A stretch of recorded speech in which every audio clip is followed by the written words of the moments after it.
ಮತ್ತೆ ನೀನು ನಮಗೆ ಕೊಡುತ್ತಿರುವಂತಹ ಈ ಒಂದು ಸುಂದರ ಅವಕಾಶಕ್ಕಾಗಿ ಸ್ತೋತ್ರ ಸಲ್ಲಿಸುತ್ತೇನೆ. ಇವತ್ತು ನಾವು ತಿಳ್ಕೊಳ್ಳುವಂತಹ ವಿಷಯ, ನಾವು ತಿಳ್ಕೊಳ್ಳುವಂತಹ ನಿನ್ನ ವಾಕ್ಯವನ್ನ ನಮ್ಮ ಜೀವನದಲ್ಲಿ ಅಳವಡಿಸಿಕೊಳ್ಳಿಕ್ಕಾಗುವಂತೆ ಸಹಾಯ ಮಾಡು.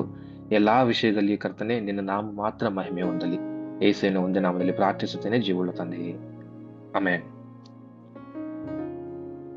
ದೇವರ ಅತಿ ಪರಿಶುದ್ಧವಾದ ನಾಮಕ್ಕೆ ಸ್ತೋತ್ರವಾಗಲಿ. ಮೊದಲನೇದಾಗಿ ನಿಮ್ಮೆಲ್ಲರಿಗೂ ಭಾರತ ದೇಶದ ಸ್ವತಂತ್ರ ದಿನಾಚರಣೆಯ ಶುಭಾಶಯಗಳು. ಇವತ್ತು ನಾವು ದೇವರ ವಾಕ್ಯ ಕಡೆಗೆ ಬರೋಣ. ಇವತ್ತು ನಾವು ಕಲಿತಿರುವಂತಹ ಒಂದು ಸುವಾರ್ತೆ ಸೇವೆಯ ಅಥವಾ ದೇವರ ವಿಷಯವಾಗಿ ಸೇವೆ ಮಾಡಿರುವಂತಹ ವ್ಯಕ್ತಿ ಸಂತ್ ಫಿಲಿಪ್ ನೇರಿ ಅನ್ನುವಂಥವರು. ಇವರ ಕುರಿತಾಗಿ ನಮಗೆ ಕೊಡಲ್ಪಟ್ಟಿರುವಂತಹ ಒಂದು ವಾಕ್ಯ ಲೂಕನ ಸುವಾರ್ತೆ 14ನೇ ಅಧ್ಯಾಯ 11ನೇ ವಚನ. ಲೂಕನ ಸುವಾರ್ತೆ 14ನೇ ಅಧ್ಯಾಯ 11ನೇ ವಚನವನ್ನ ನಾವು ಒಮ್ಮೆ ಓದಿಕೊಳ್ಳೋಣ. ತನ್ನನ್ನು ಹೆಚ್ಚಿಸಿಕೊಳ್ಳುವ ಪ್ರತಿಯೊಬ್ಬನು ತಗ್ಗಿಸಲ್ಪಡುವನು, ತನ್ನನ್ನು ತಗ್ಗಿಸಿಕೊಳ್ಳುವವನು ಹೆಚ್ಚಿಸಲ್ಪಡುವನು. ಈ ವಚನ ನಮಗೆ ಅನೇಕರಿಗೆ ಗೊತ್ತಿರುವಂತಹ ಮತ್ತು ಅನೇಕ ಸಾರಿ ಎಕ್ಸ್ಪೀರಿಯನ್ಸ್ ಆಗಿರುವಂತಹ ಒಂದು, ನಮ್ಮ ಜೀವನದಲ್ಲಿ ಎಕ್ಸ್ಪೀರಿಯನ್ಸ್ ಆಗಿರುವಂತಹ ವಚನ ಇದಾಗಿರ್ತದೆ. ಅನೇಕರಿಗಿದು ಬಾಯ್ಪಾಠ ಕೂಡ ಗೊತ್ತಿರ್ತದೆ. ಸೊ ದೇವರ ವಿಷಯದಲ್ಲಿ ನಾವು ಯಾವಾಗ್ಲೂ ತಗ್ಗಿನ ಸ್ವಭಾವದವರಾಗಿರ್ಬೇಕು ಅಂತ ದೇವರು ಇಷ್ಟಪಡ್ತಾನೆ. ಎಲ್ಲಾ ಸಮಯಗಳಲ್ಲಿಯೂ ನಾವು ಮೇಲಿರ್ಬೇಕು, ಮುಂದೆ ಇರಬೇಕು, ಅಥವಾ ನಮ್ಮ ಹೆಸರೇ ಮುನ್ನೆಲೆಗೆ ಬರ್ಬೇಕು ಅಂತೇಳಿ ಅನೇಕರು ಮಾಡ್ತಿರ್ತಾರೆ. ಕೆಲವರೆಲ್ಲ ನಾವು ನೋಡ್ತಾ ಇರ್ಬೇಕಂತಂದ್ರೆ ಕೆಲವು ಕಾರ್ಯಗಳನ್ನ ಮಾಡ್ತಿರ್ತಾರೆ. ಅನೇಕ ಒಂದು ಮನೆ ಕಟ್ಟೋದಾಗಿರ್ಬೋದು ಅಥವಾ ಬೇರೆ ಏನೋ ಒಂದು ಕೆಲಸಗಳನ್ನ ಮಾಡ್ತಾ ಇರ್ಬೋದಾಗಿರ್ಬೋದು. ತುಂಬಾ ಆಸಕ್ತಿಯಿಂದ, ತುಂಬಾ ಅತ್ಯಾಸಕ್ತಿಯಿಂದ ಮಾಡ್ತಿರ್ತಾರೆ. ಒಂದು, ಅದು ಕೆಲಸದ ಮೇಲೆ ಆಸಕ್ತಿ ಇದ್ರೆ ಸಂತೋಷ, ಓಕೆ. ಇನ್ನೊಂದು ಏನಂತ, ಯಾಕಪ್ಪ ಮಾಡ್ತಾ ಇದೆಯಾ ಅಂತಂದ್ರೆ ಯಾರು ಕಟ್ಸಿದ್ದು ಅಂತ ಕೇಳಿದ್ರೆ ನನ್ನ ಹೆಸರು ಹೇಳ್ಬೇಕಲ್ಲ ಸ್ವಾಮಿ ಎಲ್ಲರೂ. ಯಾರು ಇದನ್ನ ಮಾಡಿದ್ದು ಅಂತ ಕೇಳಿದ್ರೆ ನನ್ನ ಹೆಸರು ಹೇಳ್ಬೇಕಲ್ಲ ಎಲ್ಲರೂ. ಅದಕ್ಕೋಸ್ಕರ ನಾನು ಹಿಂಗೆಲ್ಲ ಮಾಡ್ತಾ ಇದ್ದೀನಿ, ಅದಕ್ಕೋಸ್ಕರ ಇಷ್ಟೆಲ್ಲ ಮಾಡ್ತಾ ಇದ್ದೀನಿ ಅಂತ ಅನೇಕರು ಹೇಳ್ತಿರ್ತಾರೆ. ಅಂದ್ರೆ ತಾವು ಮುನ್ನೆಲೆಗೆ ಬರಬೇಕು, ತಮ್ಮ ಹೆಸರು ಮೇಲಕ್ಕಿರ್ಬೇಕು, ಜನರು ನನ್ನ ನೆನ್ಸ್ಕೊಳ್ಬೇಕು, ನನ್ನನ್ನ ಮೆಚ್ಚಿಸ್ಬೇಕು ಅನ್ನೋ ಕಾರ್ಯಗಳನ್ನ ಅನೇಕರು ಮಾಡ್ತಾ ಇರ್ತಾರೆ, ಇನ್ಕ್ಲೂಡಿಂಗ್ ಕ್ರಿಸ್ತನ ಸೇವಕರು ಕೂಡ. ಅವರ ಪ್ರಾರ್ಥನೆ ಮಾಡೋ ವಿಷಯದಲ್ಲಿ ಆಗಿರ್ಬೋದು, ದೇವರ ವಾಕ್ಯವನ್ನ ಸಾರುವಂತಹ ವಿಷಯದಲ್ಲಿ ಆಗಿರ್ಬೋದು, ಚರ್ಚಲ್ಲಿ ಪುಲ್ಪಿಟಲ್ಲಿ ನಿಂತ್ಕೊಂಡು ದೇವರ ವಾಕ್ಯವನ್ನ ಹೇಳುವಂತಹ ಸನ್ನಿವೇಶದಲ್ಲಿ ಆಗಿರ್ಬೋದು, ತಮ್ಮ ಹೆಸರು ಮುಂದೆ ಬರಬೇಕು ಅನ್ನೋ ಕಾರಣಕ್ಕೆ ಅನೇಕರು ಮಾಡ್ತಿರ್ತಾರೆ, which is very very bad. So ದೇವರ ವಿಷಯಗಳಲ್ಲಿ ನಾವು ಎಷ್ಟು ತಗ್ಗಿಸ್ಕೊಳ್ತೀವೋ ಅಷ್ಟು ತಗ್ಗಿಸ್ಕೊಳ್ಳುವಂತವರಾಗಿರ್ಬೇಕು. ಇವತ್ತು ನಾವು ಕಲಿತಿರುವಂತಹ ಇವರ ಫಿಲಿಪ್ ನೇರಿ ಅನ್ನುವಂತಹವರ ವಿಷಯವಾಗಿ ನಾವು ನೋಡ್ಬೇಕಂತಂದ್ರೆ, ಇವರು ಇಟಲಿ ದೇಶಕ್ಕೆ ಸೇರಿದವರು. ಸೊ ಇವರ ಜನನ ಬಂದು 1515 ಜುಲೈ 22ರಲ್ಲಿ ಆಗುತ್ತೆ. ಇಟಲಿಯ ಫ್ಲೋರೆನ್ಸ್ ಅನ್ನುವಂತಹ ಒಂದು ಪ್ರಾಂತ್ಯಕ್ಕೆ ಇವರು ಸೇರಿದವರಾಗಿದ್ದಾರೆ. ಇವರ ತಂದೆ ಹೆಸರು ಫ್ರಾನ್ಸಿಸ್ಕೋ ಡಿ ನೇರಿ, ತಾಯಿ ಹೆಸರು ಲುಕ್ರೇಜಿಯಾ ಮೊಸಿಯಾನೋ ಅಂತ ಹೇಳಿ. ಮತ್ತು ಇವರ ಕುಟುಂಬ, ಇವರು ಫಿಲಿಪ್ ನೇರಿ ಅನ್ನೋರು ಏನಿದಾರಲ್ಲ, ಇವ್ರ ಕುಟುಂಬ ಇಟಲಿಯಲ್ಲಿ, ಅಂದ್ರೆ ಅವರ ತುಂಬಾ ಪ್ರಖ್ಯಾತಿ ಪಡೆದಂತಹ ಒಂದು ಕುಟುಂಬವಾಗಿರ್ತದೆ. ಇವ್ರು ಬಂದು ಒಳ್ಳೆಯ ವೆಲ್ ಸೆಟಲ್ಡ್ ಫ್ಯಾಮಿಲಿ ಅನ್ನೋ ತರ ಹೇಳ್ಬೋದು. ಬಿಸ್ನೆಸ್ ಮಾಡ್ಕೊಂಡು ಕೂಡ ಇವ್ರು ಇರ್ತಾರೆ. ಈ ಒಂದು ಕುಟುಂಬ ವೆಲ್ ಸೆಟಲ್ಡ್ ಆಗಿರೋದ್ರಿಂದ ಆ ಒಂದು ಪ್ರಾಂತ್ಯದಲ್ಲೆಲ್ಲ ಪ್ರಖ್ಯಾತಿ ಹೊಂದಿರ್ತಾರೆ. ಇಂಥ ಕುಟುಂಬದಲ್ಲಿ ಫಿಲಿಪ್ ನೇರಿ ಅವರು ಜನಿಸ್ತಾರೆ. ಇವರ ಒಂದು ಕ್ಯಾರೆಕ್ಟರಿಸ್ಟಿಕ್ಸ್ ನೋಡ್ಬೇಕು ಅಂತಂದ್ರೆ, ಫಿಲಿಪ್ ನೇರಿ ಅವರು ಯಾವಾಗ್ಲೂ ಹಸನ್ಮುಖಿಗಳಾಗಿರ್ತಾರೆ. ಲವಲವಿಕೆಯಿಂದ ಇರುವಂತದ್ದು, ಹಸನ್ಮುಖಿಗಳಾಗಿರುವಂತದ್ದು ಮತ್ತು ಬುದ್ಧಿವಂತಿಕೆಯಿಂದ ಕೂಡ ಕೂಡಿರ್ತಾರೆ. ಇವರ ಯಾರ್ಯಾರು ಎಷ್ಟು ಜನ ಪರಿಚಯ ಇದ್ದಾರೆ, ಎಷ್ಟು ಜನ ಗುರುತು ಎಲ್ಲ ಇದ್ದಾರಲ್ಲ, ಅವರೆಲ್ಲರ ಮಧ್ಯದಲ್ಲಿ ಈ ಫಿಲಿಪ್ ನೇರಿ ಅನ್ನುವಂಥವ್ರು ಒಬ್ಬ ಒಳ್ಳೆಯ ಸ್ಥಾನಮಾನವನ್ನು ಗಳಿಸಿರ್ತಾನೆ ಅವರ ಮಧ್ಯದಲ್ಲಿ. ಅಂದ್ರೆ ಇವನು ಯಾವಾಗ್ಲೂ ನಗ್ತಾ ಇರ್ತಾನೆ, ತುಂಬಾ ಬುದ್ಧಿವಂತನಾಗಿದ್ದಾನೆ, ಚೆನ್ನಾಗಿ ಓದ್ಕೊಳ್ತಾನೆ, ಚೆನ್ನಾಗಿ ಎಲ್ಲರಿಗೂ ವಿಧೇಯತೆಯನ್ನು ತೋರಿಸ್ತಾನೆ ಅಂತೇಳಿ ಒಳ್ಳೆಯ ರೀತಿಯಲ್ಲಿ ಇವರು ಫೇಮಸ್ ಆಗಿರ್ತಾರೆ ಅವರ ಊರಲ್ಲಿ. ಹಾಗೆ ಇವರ ಮಿಷನರಿ ಕೆಲಸ, ಇವರ ಸೇವೆ ವಿಷಯವಾಗಿ ನಾವು ನೋಡ್ಬೇಕು ಅಂತಂದ್ರೆ, ಆ ಇವರನ್ನ ರೋಮ್ 2ನೇ ಅಪೋಸ್ತಲ ಅಂತ ಕರೀತಾರೆ. ಕೆಲವೊಂದು ಸಾರಿ ರೋಮ್ನ 3ನೇ ಅಪೋಸ್ತಲ ಅಂತ ಕರೀತಾರೆ. ಅಂದ್ರೆ ಇವರು ಫಸ್ಟು ಸೆಂಟ್ ಪೌಲ್ ಅವರು 1ನೇ ಅಪೋಸ್ತಲರು ಮತ್ತು ಸೆಂಟ್ ಪೀಟರ್ ಅವರು 2ನೇ ಅಪೋಸ್ತಲರು ಅಂತ ಹೇಳ್ತಾರೆ. ಬಟ್ ಆದ್ರೆ ಸಾಮಾನ್ಯ 2ನೇ ಅಪೋಸ್ತಲರಾಗಿ ತುಂಬಾ ಪ್ರಖ್ಯಾತಿಯನ್ನ ಇವರು ಪಡೆದಿದ್ದಾರೆ. ಮತ್ತೆ ಇವರು ಮಾಡಿದಂತಹ ಅನೇಕ ಸೇವೆಗಳಲ್ಲಿ ಸ್ವಲ್ಪ ಹಿಂದಿನ ಸ್ಲೈಡ್ ಹಾಕಿ. ಸುವಾರ್ತೆ ಸಾರುವಂತ ಸೇವೆ ಬಹಳ ಮುಖ್ಯವಾದದ್ದು ಇವ್ರದ್ದು. ಸ್ಲೈಡ್ ಸ್ವಲ್ಪ ಹಿಂದಲ್ಲಿ ಹಾಕ್ತೀರಾ?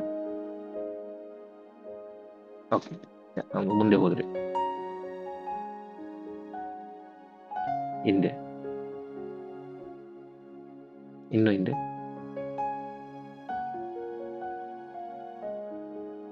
ಓಕೆ, ಸೊ ಇವರು ಇಟಲಿ ದೇಶದಿಂದ ರೋಮ್ ದೇಶಕ್ಕೆ ಪ್ರಯಾಣ ಮಾಡ್ತಾರೆ. ಇವರು ಸೇವೆ, ಇವರ ಒಂದು ಅಂಕಲ್ಲು ಇವ್ರನ್ನ ಬಿಸ್ನೆಸ್ ಮ್ಯಾನ್ ಆಗಿ ಮುಂದುವರಿಸಬೇಕು, ಇವರಿಗೆ ಒಳ್ಳೆ ಬಿಸ್ನೆಸ್ ಎಲ್ಲ ಕಲಿಸಿ ತಮ್ಮ ಕೌಟುಂಬಿಕ ಒಂದು ವ್ಯವಹಾರ ಏನಿದೆ ಅದನ್ನ ನೋಡ್ಕೊಳ್ಳೋಕೆ ಈ ವ್ಯಕ್ತಿನ ಬಿಡಬೇಕು ಅಂತೇಳಿ ಆಸೆಯಿಂದ ಇರ್ತಾರೆ. ಆದ್ರೆ ಫಿಲಿಪ್ ಅವರು ಏನ್ ಮಾಡ್ತಾರೆ, ದೇವರ ಸುವಾರ್ತೆ ವಿಷಯವಾಗಿ ತುಂಬಾ ಪ್ರೇರಿತರಾಗಿ, ಇಲ್ಲ ನಾನು ಬಿಸ್ನೆಸ್ ಈ ಲೋಕದ ವಿಷಯ ನನಗೇನು ಬೇಡ, ನಾನು ದೇವರ ರಾಜ್ಯ ವಿಷಯವಾಗಿಯೇ ನಾನು ಮಾಡ್ತೀನಿ ಅಂತ ಹೇಳಿ ಕುಟುಂಬದಿಂದ ಸಂಪೂರ್ಣ ಕಂಪ್ಲೀಟ್ ನಿಲ್ಲಾಗಿ ಪ್ರಯಾಣ ಬೆಳೆಸ್ತಾರೆ. ರೋಮ್ಗೆ ಪ್ರಯಾಣ ಬೆಳೆಸಿ ಅವರು ಸೇವೆಯನ್ನ ಪ್ರಾರಂಭ ಮಾಡ್ತಾರೆ. ಇವರು ಅನೇಕ ಜನರನ್ನ ರಕ್ಷಣೆ ಮಾರ್ಗಕ್ಕೆ ತರಬೇಕು ಅಂತ ಹೇಳಿ ಸಭೆಯನ್ನ ಪ್ರಾರಂಭ ಮಾಡ್ತಾರೆ. ಮತ್ತು ಯವ್ವನಸ್ಥರಿಗೆ ಜಾಸ್ತಿ ಒತ್ತು ಕೊಟ್ಟು ಯವ್ವನಸ್ಥರನ್ನ ಆತ್ಮಿಕವಾಗಿ ಜಾಸ್ತಿ ಬೆಳೆಸಬೇಕು ಅನ್ನುವಂಥದ್ದನ್ನ ಇವ್ರು ಮಾಡ್ತಾರೆ. ಹಾಗೆ ಆಸ್ಪತ್ರೆಗೆ ಹೋಗಿ ಆಸ್ಪತ್ರೆ ಇರುವಂತವ್ರಿಗೋಸ್ಕರ ಪ್ರಾರ್ಥನೆ ಮಾಡುವಂಥದ್ದು. ಮತ್ತೆ ಇವ್ರಿಗೂ ಇವರು ಅಂತ ಯಾವಾಗ್ಲೂ ಅಂತ ಹೇಳಿದ್ರೆ ಅವರು ಹಾಸ್ಯ ಪ್ರಜ್ಞೆ ಕೂಡ ಜಾಸ್ತಿ ಇರ್ತಿತ್ತು ಇವರಿಗೆ. ತಮಾಷೆಯಾಗಿ ಮಾತಾಡೋದು, ಜನರನ್ನ ನಗಿಸುವುದು, ರಂಜಿಸುವುದು, ಈ ಮಾರ್ಗವಾಗಿ ಜನರಿಗೆ ಸುವಾರ್ತೆಯನ್ನ ಸಾರ್ತಾ ಇದ್ರು. ಮತ್ತು ಇವರು ತಮ್ಮ ಜೀವನದಲ್ಲಿ ಮಾಡಿದಂತಹ ನಡ್ಕೊಂಡಂತಹ ಮುಖ್ಯ ಕ್ಯಾರೆಕ್ಟರಿಸ್ಟಿಕ್ಸ್ ಏನಂತಂದ್ರೆ, ಆತ್ಮಿಕ ವಿಷಯದಲ್ಲಿ ತುಂಬಾ ಆಳವಾಗಿ ಹೋಗುವಂಥದ್ದು, ವಿನಮ್ರರಾಗಿರುವಂಥದ್ದು, ತಗ್ಗಿನ ಸ್ವಭಾವದಲ್ಲಿ ಇರುವಂಥದ್ದು, ಮತ್ತು ತನ್ನನ್ನು ತಾನು ನಿರಾಕರಿಸಿಕೊಳ್ಳುವಂಥದ್ದು, ಸ್ವಪ್ರಯೋಜನವನ್ನ ಸ್ವಲಾಭವನ್ನ ಮಾಡಿಕೊಳ್ಳದೆ ತನ್ನನ್ನು ತಾನು ನಿರಾಕರಿಸಿಕೊಂಡು ದೇವರ ಸೇವೆಗಾಗಿ ದೇವರ ವಿಷಯಕ್ಕಾಗಿ ಮಾತ್ರ ಯೋಚನೆ ಮಾಡುವಂಥದ್ದು, ಮತ್ತು ತನ್ನ ಭಾವನೆಗಳ ಮೇಲೆ ನಿಯಂತ್ರಣ ಮಾಡಿಟ್ಕೊಳ್ಳೋದು. ಕೋಪ ಆಗ್ಲಿ ಅಥವಾ ದ್ವೇಷ ಆಗ್ಲಿ ಬೇರೆ ಇನ್ಯಾವುದೋ ಆಗ್ಲಿ ತೋರಿಸಿಕೊಳ್ಳದೆ ಎಲ್ಲಾ ವಿಷಯಗಳಲ್ಲಿ ಶಾಂತ ಸ್ವಭಾವದವರಾಗಿದ್ದುಕೊಂಡು ದೇವರ ಸೇವೆಯನ್ನ ಮಾಡ್ತಾ ಇದ್ರು. ಇಷ್ಟನ್ನು ಕೂಡ ಇತರರು ಕೂಡ ಇದನ್ನು ಬೋಧಿಸ್ತಾ ಇದ್ರು, ನೀವು ಹೀಗೆ ಇರ್ಬೇಕು, ಆತ್ಮಿಕ ವಿಷಯವಾಗಿ ಜಾಸ್ತಿ ಕಲ್ತ್ಕೊಳ್ಬೇಕು, ಇನ್ನೊಬ್ಬರನ್ನ ಕಲಿಯಕ್ಕೆ ಬಿಡಬೇಕು, ಮತ್ತೆ ನಂಬಿಕೆಯುಳ್ಳವರಾಗಿ ವಿನಮ್ರವಾಗಿ ಇರಬೇಕು, ಮತ್ತು ತಮ್ಮನ್ನ ತಾವು ನಿರಾಕರಿಸಿಕೊಳ್ಬೇಕು. ಮತ್ತು ಇನ್ನು ಸೇವೆ ವಿಷಯವಾಗಿ ಇವರು ತಮ್ಮ ರೋಮ್ ಮಾಡಿದಂತಹ ಸೇವೆ ಪ್ರಾಂತ್ಯದಲ್ಲಿ ಒರಾಟರಿ ಅನ್ನುವಂತಹ ಒಂದು ಸಂಘವನ್ನ ಸ್ಥಾಪಿಸ್ತಾರೆ. ಈ ಸಂಘ ಏನಾಗಿರುತ್ತೆ ಅಂತಂದ್ರೆ ಪ್ರಾರ್ಥನೆ ಮಾಡುವಂಥದ್ದು, ಸಂಗೀತ ಹಾಡುವಂಥದ್ದು ಮತ್ತು ಸುವಾರ್ತೆನ ಸಾರುವಂತ ಒಂದು ಗುಂಪು ಇದಾಗಿರ್ತದೆ, ಒರಾಟರಿ ಅನ್ನುವಂಥದ್ದು. ಈ ಸಂಘವನ್ನ ಇವರು ಸ್ಥಾಪನೆ ಮಾಡಿ ಅನೇಕರಿಗೆ ಸುವಾರ್ತೆನ ಸಾರುವುದಕ್ಕೆ ಮತ್ತು ಅನೇಕರನ್ನ ದೇವರ ಮಾರ್ಗಗಳಿಗೆ ಕರೆತರುವುದಕ್ಕೆ ಇವರು ಒರಾಟರಿ ಸಂಸ್ಥೆಯ ಮೂಲಕವಾಗಿ ನಾಂದಿ ಆಡ್ತಾರೆ. ಮತ್ತೆ ಇವರು ಎಲ್ಲಾ ಸಮಯಗಳಲ್ಲೂ ಸುವಾರ್ತೆನ ಸಾರ್ತಾ ಇರ್ತಾರೆ. ಅಂದ್ರೆ ಬೀದಿಯಲ್ಲಾಗಿರ್ಬೋದು ಅಥವಾ ರೈಲ್ವೆ ಸ್ಟೇಷನ್ ಅಲ್ಲೋ ಬಸ್ ಸ್ಟ್ಯಾಂಡ್ ಅಲ್ಲೋ ಅವ್ರು ಎಲ್ಲೆಲ್ಲಿ ಹೋಗ್ತಾರೋ ಏನೇನ್ ಮಾಡ್ತಾರೋ ಎಲ್ಲಾ ವಿಷಯಗಳಲ್ಲಿಯೂ ಸುವಾರ್ತೆ ಸಾರುವಂಥದ್ದೇ ಇವ್ರ ಮುಖ್ಯ ಕೆಲಸವಾಗಿರ್ತದೆ. ಶ್ರೀಮಂತರಾಗಿರ್ಬೋದು, ಬಡವರಾಗಿರ್ಬೋದು, ಜ್ಞಾನಿಗಳಾಗಿರ್ಬೋದು, ಪಂಡಿತರುಗಳಾಗಿರ್ಬೋದು, ಚಿಕ್ಕ ಯವನಸ್ಥರಾಗಿರ್ಬೋದು, ಚಿಕ್ಕ ಮಕ್ಕಳಾಗಿರ್ಬೋದು, ಯಾರೇ ಇದ್ರು ಸುವಾರ್ತೆ ಸಾರುವುದಕ್ಕೆ ಇವರು ಹಿಂದೆ ತಿರುಗಿ ನೋಡ್ತಿದ್ದಿಲ್ಲ. ಸಿಕ್ಕ ಸಮಯವನ್ನೆಲ್ಲ ಸುವಾರ್ತೆ ಸಾರುವುದಕ್ಕೋಸ್ಕರ ಇವರು ತಮ್ಮ ಸಮಯನ ಉಪಯೋಗಿಸ್ತಾ ಇದ್ರು. ಮತ್ತೊಂದು ಏನಂತಂದ್ರೆ ಇವರು ಸಂತೋಷ ಹೃದಯದಿಂದ ಇರ್ತಿದ್ರು, ಯಾವಾಗ್ಲೂ ಹರ್ಷ ಹೃದಯದವರಾಗಿರ್ತಿದ್ರು. ಸತ್ಯವೇದ ವಾಕ್ಯ ಕೂಡ ನಮ್ಗೆ ಹೇಳ್ತದಲ್ಲ, ಹರ್ಷ ಹೃದಯವು ಒಳ್ಳೆಯ ಔಷಧ ಅಂತ ಹೇಳಿ. ಸೊ ಹೀಗೆ ಭಯಭ್ರಾಂತದಿಂದ ತುಂಬಿದಂತ ಹೃದಯದಕ್ಕಿಂತ ಹರ್ಷ ಹೃದಯ ದೇವರ ಕಡೆಗೆ ನಮ್ಮನ್ನು ಜಾಸ್ತಿ ಹತ್ರ ಮಾಡ್ತದೆ ಅನ್ನೋದನ್ನ ನಂಬಿದಂತಹ ವ್ಯಕ್ತಿ ಇವರು. ಮತ್ತು ತಮ್ಮ ಕಾಲದಲ್ಲಿ ಜೀವಿಸಿದಾಗಲೂ ಮತ್ತು ಈಗ ಭವಿಷ್ಯದಲ್ಲಿ ಅವರ ಕಾಲದಿಂದ ಹಿಡಿದು ಭವಿಷ್ಯದವರೆಗೆ ಯಾರು ಪೋಪ್ಗಳು ಬರ್ತಾರೋ, ಯಾರು ಸಂತರು ಬರ್ತಾರೋ ಅವರೆಲ್ಲರಿಗೂ ಆಧ್ಯಾತ್ಮಿಕ ಮಾರ್ಗದರ್ಶಕರಾಗಿ ಇವರು ಇರ್ತಾರೆ. ಸೊ ಇವರ ಒಂದು ಸೇವೆ ಒಂದು ಅಪಾರವಾದ್ದು. ರೋಮ್ ಪ್ರಾಂತ್ಯದಲ್ಲಿ ಅನೇಕರಿಗೆ ದೇವರ ವಾಕ್ಯವನ್ನ ಹೆಚ್ಚಾನೆಚ್ಚು ಯವ್ವನಸ್ಥರಿಗೆ ಜಾಸ್ತಿ ವಾಕ್ಯವನ್ನ ಹೇಳಿ ಯೌವನಸ್ಥರನ್ನ ಆಧ್ಯಾತ್ಮಿಕವಾಗಿ ತುಂಬಾ ಬೆಳೆಸ್ತಾ ಇದ್ರು. ಮತ್ತು ಎಲ್ಲಾ ಸಮಯಗಳಲ್ಲಿಯೂ ದೇವರನ್ನ ಮಹಿಮೆ ಪಡಿಸುವಂತಹ ಜೀವನವನ್ನೇ ಅವರು ಮಾಡ್ತಾ ಇದ್ರು. ನಮ್ಮಲ್ಲಿ ಕೂಡ ನಾವು ಅದನ್ನ ಅನುಸರಿಸ್ಕೊಳ್ಬೇಕು. ಏನಾಗುತ್ತೆ ಅಂದ್ರೆ ಕೆಲವೊಂದ್ಸಾರಿ ಆ ಒಂದು ಸಮಯ ಇದ್ದಾಗ ಮಾತ್ರ, ಅಥವಾ ಒಂದು ಅವಕಾಶ ಸಿಕ್ಕಾಗ ಮಾತ್ರ, ಅಥವಾ ಫುಲ್ ಪಿಟ್ ಸಿಕ್ಕಾಗ ಮಾತ್ರ ನಾವು ದೇವರ ವಾಕ್ಯವನ್ನ ಜಾಸ್ತಿ ಹೇಳೋದು, ಸುವಾರ್ತೆಯನ್ನ ಜಾಸ್ತಿ ಸಾರೋದು ಮಾಡ್ತಿರ್ತೀವಿ. ಅದಲ್ಲ, ಇವರು ಯಾವ ರೀತಿ ಸಮಯ ಸಿಕ್ಕಾಗಲೆಲ್ಲ ಎಲ್ಲಾ ರೀತಿಯ ವ್ಯಕ್ತಿಗಳಿಗೂ ಸುವಾರ್ತೆಯನ್ನ ಸಾರ್ತಾ ಇದ್ರಲ್ಲ, ಅದೇ ರೀತಿ ನಮ್ಮ ಜೀವನಗಳಲ್ಲಿ ಕೂಡ ನಾವೇನ್ ಮಾಡ್ಬೇಕು, ಯಾವಾಗ್ಲೂ ದೇವರ ವಿಷಯವನ್ನ, ದೇವರನ್ನ ಪ್ರಚುರಪಡಿಸುವುದನ್ನ ಮಾತ್ರ ನಮ್ಮ ಧ್ಯೇಯವಾಗಿ ಇಟ್ಕೊಳ್ಬೇಕು. ದೇವರ ವಾಕ್ಯದಲ್ಲಿ ನಾವು ನೋಡ್ತೇವೆ, we are the ambassadors of god ಅಂತ ಹೇಳ್ತಾರೆ. ನಾವು ಕ್ರಿಸ್ತನ ರಾಯಭಾರಿಗಳು. ಅದೊಂದು ವಚನ ಓದಿಕೊಳ್ಳೋಣ.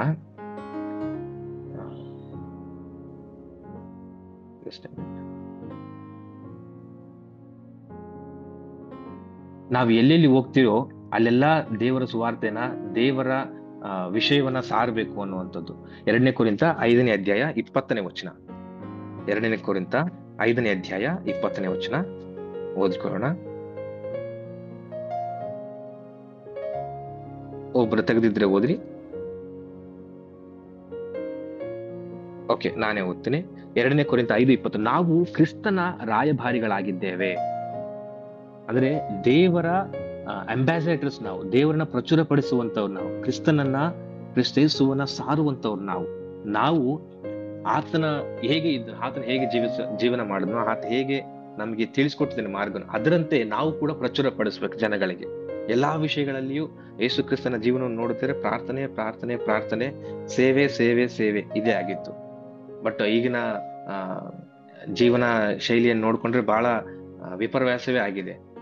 ಸೇವೆ ಒಂದು ಭಾಗ ಅಷ್ಟೇ, ಪ್ರಾರ್ಥನೆ ಒಂದು ಭಾಗ ಅಷ್ಟೇ ಆಗ್ಬಿಟ್ಟಿದೆ.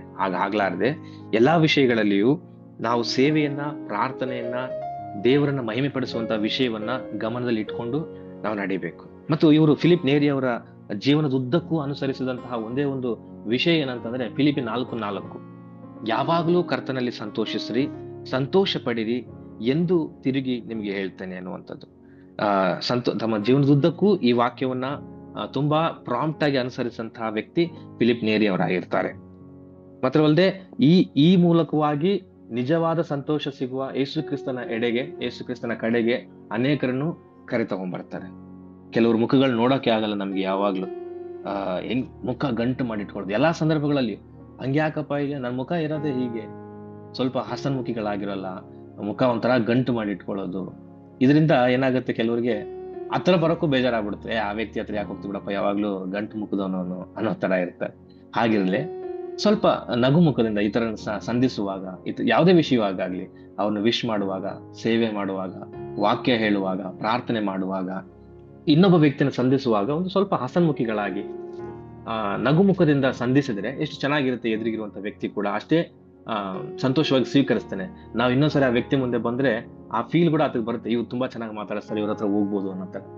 ಹಾಗಿದ್ರೆ ಒಳ್ಳೇದು. ಈ ನಮ್ಮ ಫಿಲಿಪ್ ನೇರಿ ಅವರು ಕೂಡ ಹಾಗೆ ಇದ್ರು, ಯಾವಾಗ್ಲೂ ಹರ್ಷಹೃದಯರಾಗಿದ್ರು, ಹಸನ್ಮುಖಿಗಳಾಗಿದ್ರು, ಮತ್ತು ಕರ್ತನಲ್ಲಿ ಸಂತೋಷ ಪಡುವಂತಹ ವ್ಯಕ್ತಿ ಇವರಾಗಿದ್ರು. ನಾವು ಕೂಡ ನಮ್ಮ ಜೀವನದಲ್ಲಿ ಎಲ್ಲಾ ವಿಷಯಗಳಲ್ಲಿ ಕರ್ತನಲ್ಲಿ ಸಂತೋಷ ಪಡುವಂತನ ಜಾಸ್ತಿ ನಾವು ತಿಳ್ಕೊಳ್ಬೇಕು.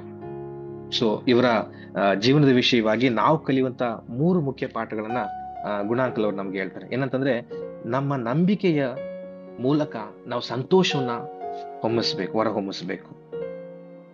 ಈ ಸ್ಲೈಡ್ ಅಲ್ಲಿ ನಿಮ್ಗೆ 2 ಇದೆ. ಒಂದು, ಇಟಲಿ ದೇಶದಲ್ಲಿ ಅವರ ಸಮಾಧಿ ಹತ್ರ ಅವರ ಪ್ರತಿಮೆ, ಅಂದ್ರೆ ಇವ್ರು ಹೇಗಿರ್ತಾರೆ ಅನ್ನುವಂತ ದಿಟ್ಟು, ಅವ್ರು ಎಷ್ಟು ಎತ್ತರ, ಎಷ್ಟು ತೂಕ ಅನ್ನುವಂತ ದಿಟ್ಟು ಪ್ರತಿಮೆಯನ್ನ ಎಡಗಡೆ ಇದೆ. ಬಲಗಡೆ ಲಂಡನ್ ಅಲ್ಲಿ ಅವರ ನೆನಪಿಗೋಸ್ಕರ ಒಂದು ಆಲ್ಟರ್ನ ಕಟ್ಟಿಸಿದ್ದಾರೆ, ಬಲಿಪೀಠ. ಅದು ನೀವು ನೋಡ್ತೀರಿ. ಇವರ ಫಿಲಿಪ್ ನೇರಿ ಅವರ ಜೀವನ ಮೂಲಕವಾಗಿ ನಾವು ತಿಳ್ಕೊಳ್ಳುವಂತಹ 3 ಮೇನ್ ವಿಷಯ ಏನಂತಂದ್ರೆ, ನಮ್ಮ ನಂಬಿಕೆಯ ಮೂಲಕ ಕ್ರಿಸ್ತನ ಮೇಲಿರುವ ನಮ್ಮ ನಂಬಿಕೆಯು ನಮ್ಮ ಹೃದಯದಲ್ಲಿ ಹರ್ಷವನ್ನು ವ್ಯಕ್ತಪಡಿಸ್ಬೇಕು, ಸಂತೋಷವನ್ನು ವ್ಯಕ್ತಪಡಿಸ್ಬೇಕು. ಯಾವಾಗ್ಲೂ ಈ ಒಂದು ವಿಷಯವಾಗಿ ನಮ್ಮ ಸಂತೋಷ, ನಮ್ಮ ಹರ್ಷದಿಂದ ಇತರರು ಕೂಡ ಕ್ರಿಸ್ತನೆಡೆಗೆ ಬರುವಂತಹ ರೀತಿಯಲ್ಲಿ ನಾವು ಪ್ರೇರಣೆ ಉಳ್ಳವರಾಗಿರ್ಬೇಕು, ಮೊದಲನೇದು. 2ನೇದು, ನಾವು ಎಲ್ಲಿದ್ದೀವೋ ಅಲ್ಲಿ ಸೇವೆ ಮಾಡಬೇಕು. ಈಗ ಫಿಲಿಪ್ ನೇರಿ ಅವರು ಸುಮಾರು 30 ವರ್ಷಗಳ ಕಾಲ ರೋಮ್ ಪ್ರಾಂತ್ಯದಲ್ಲಿ ಸೇವೆ ಮಾಡ್ತಾರೆ. ಇಟಲಿ ಅವರ ಊರಾಗಿದ್ರು, ಅದನ್ನ ಬಿಡ್ಲಾರ್ದೆ ರೋಮ್ದಲ್ಲಿ ಇದ್ಕೊಂಡು ಸೇವೆ ಮಾಡ್ತಾ ಇರ್ತಾರೆ. ಸೊ ನಾವು ಆತರ ಬೇರೆ ಬೇರೆ ಊರುಗಳಿಗೂ, ಪ್ರಾಂತ್ಯಗಳಿಗೂ, ದೇಶಕ್ಕೂ ಹೋಗಿ ಸೇವೆ ಮಾಡುವಂತ ಅವಶ್ಯಕತೆ ಈಗಿಲ್ಲ. ಯಾಕಂದ್ರೆ ಆಗಿನ ಕಾಲದಲ್ಲಿ ಸುಮಾರು ಮಿಷನರಿಗಳೆಲ್ಲ ಬಂದು ಸೇವೆ ನಡೆಸಿದ್ದಾರೆ. ಅಷ್ಟು ದೂರದ ಪ್ರಯಾಣ ಮಾಡಿ ಹೋಗುವಂತ ಅವಶ್ಯಕತೆ ಇಲ್ಲ. ಈಗ ನಾವೇನ್ ಮಾಡ್ಬೇಕು ಅಂತಂದ್ರೆ, ಇದ್ದಲ್ಲಿಯೇ ನಮ್ಮ ಸಹೋದರರ ಹತ್ರ, ಇದ್ದಲ್ಲಿಯೇ ನಮ್ಮ ಸಹಪಾಠಿಗಳ ಹತ್ರ, ನಾವಿರೋ ಜಾಗದಲ್ಲೇ ನಮ್ಮ ಕುಟುಂಬಸ್ಥರೊಟ್ಟಿಗೆ, ನಮ್ಮ ಅಕ್ಕಪಕ್ಕದವರೊಟ್ಟಿಗೆ ನಾವು ಸುವಾರ್ತೆಯನ್ನ ಸಾರಬೇಕು. ಮೂರನೇದು ಮತ್ತು ಕೊನೆಯದು ಏನಂತಂದ್ರೆ, ದೇವರೊಟ್ಟಿಗೆ ಮತ್ತು ಈ ಜನರೊಟ್ಟಿಗೆ ನಾವು ಪ್ರೀತಿಯ ಆ ವಿಶ್ವಾಸವನ್ನ ಮತ್ತು ಆಳವಾದ ಸಂಬಂಧವನ್ನ ಹೊಂದಿ. ಮಾನಸಾಂತರ ಕೇವಲ ವಾಗ್ವಾದ ಮಾಡೋದ್ರಿಂದ ಆಗಲ್ಲ. ಅನೇಕ ಕಡೆ ಯೂಟ್ಯೂಬ್ ಚಾನಲ್ ನೋಡ್ತೀರಿ, ನಿಮ್ಮ ಗ್ರಂಥ ಹಂಗೆ ಹೇಳ್ತದೆ, ನಮ್ಮ ಗ್ರಂಥ ಹೀಗೆ ಹೇಳ್ತದೆ, ನೀವು ದೇವರ ಹಾಗೆ ಹೀಗೆ ಸುಮಾರು ವಾಗ್ವಾದಗಳು ನಡೀತದೆ. ಆದ್ರೆ ಕ್ರಿಸ್ತನ ಕಡೆಗೆ ಬರಬೇಕು ಅಂತಂದ್ರೆ ಈ ವಾಗ್ವಾದಗಳು ಅಥವಾ ಈ ಚರ್ಚೆಗಳು ಅಲ್ಲ. ನಿಮ್ಮ ಜೀವನದ ಮೂಲಕವಾಗಿ, ನೀವು ತೋರಿಸುವಂತಹ ಜೀವನದ ಮೂಲಕವಾಗಿ ಕ್ರಿಸ್ತನಡಿಗೆ ಬರಬೇಕು. ಹಾಗಾಗಿ ನೀವು ಅವರೊಟ್ಟಿಗೆ ಪ್ರೀತಿಯ ಸ್ವಭಾವವನ್ನ, ಆತ್ಮೀಯತೆಯನ್ನ ಹೊಂದಿಕೊಂಡು ದೇವರನ್ನ ಮಹಿಮೆ ಪಡಿಸುವಂತಹ ಜೀವನವನ್ನು ಅವರು ಜೀವಿಸಬೇಕು. ಹಾಗಾದಾಗ ಇವರ ಕ್ರಿಸ್ತನ ಮೂಲಕವಾಗಿ ನಾವು ಕಲಿಯುವಂತ ಈ 3 ಪಾಠಗಳಾಗಿದೆ. ಸೊ ಫಿಲಿಪ್ ನೇರಿ ಅವರ ಜೀವನಕ್ಕೋಸ್ಕರ, ಅವರ ಸೇವೆಗೋಸ್ಕರ ದೇವರನ್ನ ಕೊಂಡಾಡೋಣ, ದೇವರನ್ನ ಮಹಿಮೆ ಪಡಿಸೋಣ. ಈ ಒಂದು ಸಮಯದಲ್ಲಿ ದೇವರು ನಮ್ಗೆ ಕಲಿಸಿಕೊಟ್ಟಿರುವಂತಹ ಪಾಠ ನಮ್ಮ ಜೀವನದಲ್ಲಿ ನಾವು ಅಳವಡಿಸಿಕೊಳ್ಳೋಣ. ನಮ್ಮ ನಂಬಿಕೆಯ ಮೂಲಕವಾಗಿ ಸಂತೋಷವುಳ್ಳವರಾಗಿ, ಹಸನ್ಮುಖಿಗಳಾಗಿ, ಹರ್ಷಹೃದಯದವರಾಗಿ ನಾವು ಜೀವಿಸೋಣ. ಹೌದು, ಸಮಸ್ಯೆಗಳಿದೆ, ಕಷ್ಟಗಳಿದೆ, ಪ್ರಾಬ್ಲಮ್ಗಳಿದೆ. ಆದಾಗ್ಯೂ ದೇವರು ನಮ್ಮನ್ನ ಜೀವಿಸ್ತಾ ಇದ್ದಾನೆ, ಇನ್ನೂ ನಡೆಸ್ತಾ ಇದ್ದಾನೆ. ಹಿಂದಿನ ದಿನಕ್ಕಿಂತ ಇವತ್ತಿನ ದಿನದಲ್ಲಿ ನಾವು ತುಂಬಾ ಚೆನ್ನಾಗಿದ್ದೀವಿ. ಅದಕ್ಕೋಸ್ಕರ ದೇವರಿಗೆ ಸ್ತೋತ್ರ ಹೇಳ್ಕೊಂಡು ಹಸನ್ಮುಖಿಗಳಾಗಿ, ಹರ್ಷಹೃದಯದವರಾಗಿ ಇರೋಣ. ಮತ್ತು ನಾವು ಎಲ್ಲಿದ್ದೀವಿ ಅಲ್ಲಿ ಸೇವೆ ಮಾಡೋಣ. ನಮ್ಮ ಅಕ್ಕಪಕ್ಕದವರಿಗೆ ಸುವಾರ್ತೆಯನ್ನು ಸಾರೋಣ. ಎಲ್ಲಾ ಸಮಯಗಳಲ್ಲಿ ಈ ಸುವಾರ್ತೆ ಸಾರುವುದಕ್ಕೋಸ್ಕರ, ಕ್ರಿಸ್ತನನ್ನ ಪ್ರಚುರಪಡಿಸುವುದಕ್ಕೋಸ್ಕರ ನಮ್ಮ ಜ್ಞಾನ, ನಮ್ಮ ಸಮಯ ಮತ್ತು ನಮ್ಮ ಹಣವನ್ನ ಉಪಯೋಗಿಸೋಣ.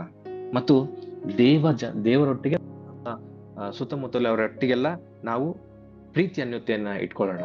ಹೀಗಾಗಿ ದೇವರನ್ನ ನಾವು ಮಹಿಮೆ ಪಡಿಸೋಣ. ಈ ಜೀವನದ ಮೂಲಕವಾಗಿ ನಮ್ಗೆ ಕಲಿಸ್ಕೊಂಡಿರುವಂತಹ ಪಾಠವನ್ನ ನಾವು ಅಳವಡಿಸಿಕೊಳ್ಳೋಣ. ದೇವರ ಈ ವಾಕ್ಯವನ್ನು ಆಶೀರ್ವದಿಸಲಿ. ನಾವು ಪ್ರಾರ್ಥನೆ ಮಾಡೋಣ. ಒಂದು ವಿನಂತಿ, ಎಲ್ಲರಿಗೂ ಪ್ರಾರ್ಥನೆ ಆದ ಮೇಲೆ ದಯವಿಟ್ಟು ಎಲ್ಲರೂ ಅನ್ಮ್ಯೂಟ್ ಮಾಡಿ ನನ್ನ ಮನವೇ ಯೆಹೋವನನ್ನು ಕೊಂಡಾಡು ಅನ್ನುವಂತಹ ಪ್ರಾರ್ಥನೆಯನ್ನು ಹೇಳೋಣ. ನನ್ನ ಪ್ರಾರ್ಥನೆ ಆದ ಮೇಲೆ ಎಲ್ಲರೂ ಅನ್ಮ್ಯೂಟ್ ಮಾಡ್ಬೇಕಂತೇಳಿ ಕೇಳಿಕೊಳ್ತೇನೆ. ಪ್ರಾರ್ಥಿಸೋಣ. ನಮ್ಮನ್ನು ಬಹಳವಾಗಿ ಪ್ರೀತಿ ಮಾಡುವಂತಹ ಪರಲೋಕ ತಂದೆಯ ದೇವರೇ, ನಿಮ್ಗೆ ಸ್ತೋತ್ರ ಸ್ವಾಮಿ. ಈ ಒಂದು ಸಮಯದಲ್ಲಿ ರಾಜ, ನಾವು ಈ ಒಂದು ಪ್ರಾರ್ಥನೆ ವಿಷಯವಾಗಿ ಬೆಳಗಿನ ಜಾವದಲ್ಲಿ ಕರ್ತನೆ ಸ್ವಾಮಿ ನಿನ್ನ ಸೇವಕರ ವಿಷಯವಾಗಿ ಕಲಿತುಕೊಂಡಿದ್ದೇವೆ. ಫಿಲಿಪ್ ನೇರಿ ಅವರು ತಮ್ಮ ಜೀವನದ ಉದ್ದಕ್ಕೂ ಕರ್ತನೆ ಸ್ವಾಮಿ ಹಸನ್ಮುಖಿಗಳಾಗಿದ್ದುಕೊಂಡು ಹಾಸ್ಯ ಪ್ರಜ್ಞೆಯಿಂದ ಸುವಾರ್ತೆಯನ್ನು ಸಾರಿದ್ದಾರೆ. ಅನೇಕರನ್ನ ನಿನ್ನ ಮಾರ್ಗದಲ್ಲಿ ನಡೆಸಿದ್ದಾರೆ, ಹರ್ಷ ಹೃದಯದಿಂದ ಜೀವಿಸಿದ್ದಾರೆ. ಅದರಂತೆ ನಾವು ಕೂಡ ನಮ್ಮ ಸೇವಾ ಕಾರ್ಯಗಳಲ್ಲಿ ಕೂಡ ಕರ್ತನೆ ಸ್ವಾಮಿ ನಿನ್ನನ್ನ ಪ್ರಚುರಪಡಿಸಲಿಕ್ಕಾಗುವಂತೆ, ಹರ್ಷ ಹೃದಯದಿಂದ ಇರ್ಲಿಕ್ಕಾಗುವಂತೆ ಸಹಾಯ ಮಾಡು. ಯಾವಾಗಲೂ ನಿನ್ನಲ್ಲಿ ಸಂತೋಷ ಪಡ್ಲಿಕ್ಕಾಗುವಂತೆ ಸಹಾಯ ಮಾಡು ದೇವರೇ. ನಮ್ಮೆಲ್ಲಾ ಜೀವನಮಾನ ಕಾರ್ಯಗಳನ್ನ ನಿನ್ನ ಕರೆಯಲ್ಲಿ ಒಪ್ಪಿಸಿಕೊಡುತ್ತೇವೆ ಸ್ವಾಮಿ. ನೀನೇ ಆಶೀರ್ವದಿಸು, ನಿನ್ನ ಕೃಪೆಯಿಂದ ತುಂಬಿಸಿ ನಡೆಸು. ನಮ್ಮೆಲ್ಲಾ ಸೇವೆಗಳಿಗೋಸ್ಕರ ಪ್ರಾರ್ಥನೆ ಮಾಡ್ತೇನೆ ಸ್ವಾಮಿ. ನಮ್ಮೆಲ್ಲಾ ಸೇವಕರನ್ನ ಆಶೀರ್ವದಿಸು. ಎಲ್ಲಾ ಸೇವೆ ವಿಷಯದಲ್ಲಿ ಕರ್ತನೆ ಸ್ವಾಮಿ ನೀನು ಮಹಿಮೆ ಹೊಂದು. ಕಲ್ವಾರಿ ಚಾಪಲ್ ಸೇವೆ, ಎಲ್ಲಾ ರೀತಿಯ ಸೇವೆಯನ್ನ ಕರ್ತನೆ ಸ್ವಾಮಿ ನೀನು ಆಶೀರ್ವದಿಸು. ಎಲ್ಲಾ ಸೇವಕರು ಅವರ ಕುಟುಂಬವನ್ನ ಆಶೀರ್ವದಿಸು. ಅಭಿವೃದ್ಧಿಗೆ ಕಡೆಗೆ ಕರ್ತನೆ ನೀನು ನಡೆಸು. ನಮ್ಮ ಕಲ್ವಾರಿ ಚಾಪಲ್ ಮುಖಂಡರಾಗಿರುವಂತಹ ಗುಣ ಅಂಕಲ್ ಅವ್ರನ್ನ, ಅವರ ಫ್ಯಾಮಿಲಿಯನ್ನ ಮತ್ತು ಎಲ್ಲಾ ಪ್ರಾಜೆಕ್ಟ್ ಇನ್ಚಾರ್ಜ್ಗಳನ್ನ ಅವ್ರನ್ನ ಆಶೀರ್ವದಿಸು ಸ್ವಾಮಿ. ಅವರೆಲ್ಲಾ ಸೇವೆಗಳಲ್ಲಿ ಅವರು ಉನ್ನತಿ ಬೆಳಿಲಿಕ್ಕಾಗುವಂತೆ ಸಹಾಯ ಮಾಡು. ನೀನು ಕೃಪೆಯಿಂದ ತುಂಬಿಸು. ನಮ್ಮೆಲ್ಲರನ್ನ ಆಶೀರ್ವದಿಸು. ನಮ್ಮನ್ನ ಕರ್ತನೆ ಸ್ವಾಮಿ ಆತ್ಮಿಕವಾಗಿ ಇನ್ನೂ ಹೆಚ್ಚಾಗಿ ಬೆಳೆಸು. ಯೇಸುವಿನ ಒಂದೇ ನಾಮದಲ್ಲಿ ಪ್ರಾರ್ಥಿಸ್ತೇನೆ, ಜೀವಗಳ ತಂದೆಯೇ. ಆಮೆನ್.